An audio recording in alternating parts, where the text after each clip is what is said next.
I am here today on a Mississippi River island, and we are going to be checking out the old Chain of Rocks Bridge. It is a bridge that goes across the Mississippi. On the other side is a canal of this island, but we're going to cross the Mississippi on my skateboard, and we're going to check out this very peculiar bridge, and you're quickly going to notice something isn't quite right about this thing.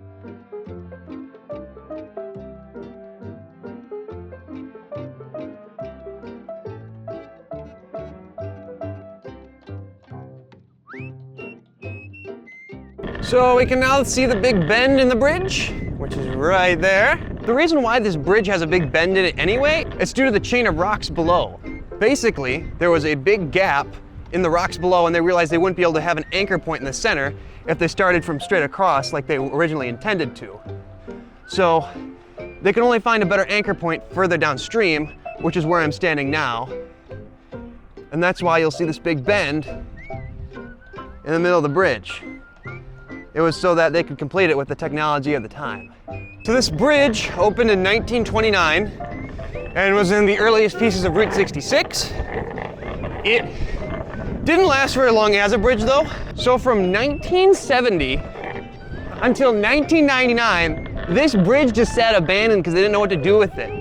Although they were going to demolish it in 1975, the low cost of scrap steel at the time made it so that nobody really wanted to, because there was really no gain in doing so, because they wouldn't even be able to make money off of it. So it's just kind of a ironic thing that this thing stayed in one piece just because nobody really wanted to deal with it at the time. So behind me, you'll see the new Chain of Rocks Bridge, and as you can see, it doesn't actually have a bend in it like this one.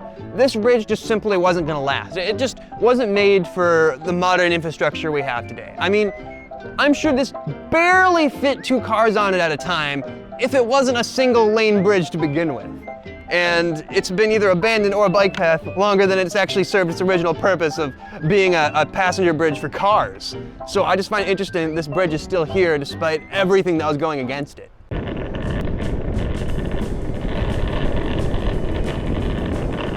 So behind me, you'll see these little buildings in the middle of the river. And these basically used to be old pump houses. There used to be hundreds of these all over St. Louis because obviously they're going to pull water from the river as its most abundant source. But basically they need to shield them, make sure no other junk doesn't get in there. So basically that building down there is just a housing for just a giant pipe. And obviously like people could do better maintenance than if it was just a bare pipe. But there's a fun fact, there's only 3 of these left in St. Louis. 2 of them are right here on the Chain of Rocks Bridge.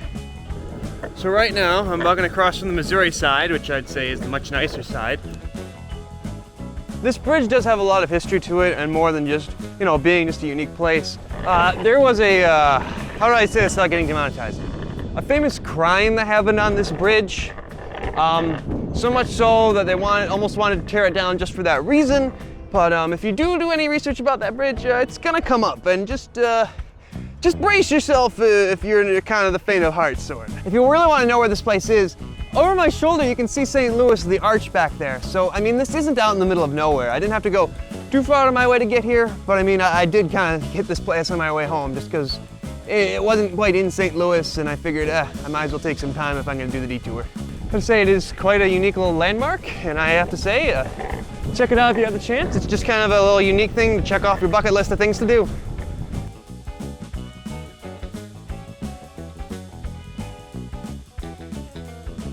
Now, there's a button on this Route 66 sign, and right as I was about to leave, I asked myself, does it actually work?